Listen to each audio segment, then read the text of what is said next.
काय काय म्हणते ती साहेबांचं वय 84 आणि सभा आता 84 घेणार आहे। आता साहेबाला काय काम आहे? काय मसरं राखायची आहेत, काय पाणी पाजायचं आहे, तोच धंदा करायचा। पण साहेबाला मानावं लागेल, ह्या वयात बी आमच्या सारख्याला चान्स देण्यात आलाय। ह्या वयात अहो बाप पोरग कर्तबगार झालं की प्रपंच त्याच्या हातात देतं आणि का बसतं का नाही।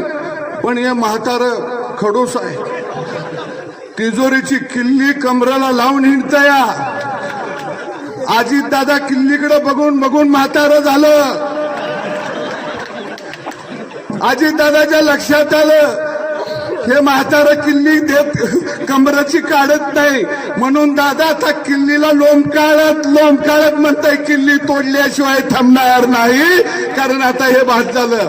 अरे आम्हाला मी प्रपंच करून काय म्हातारा झाले प्रपंच करायचा का? आणि म्हणून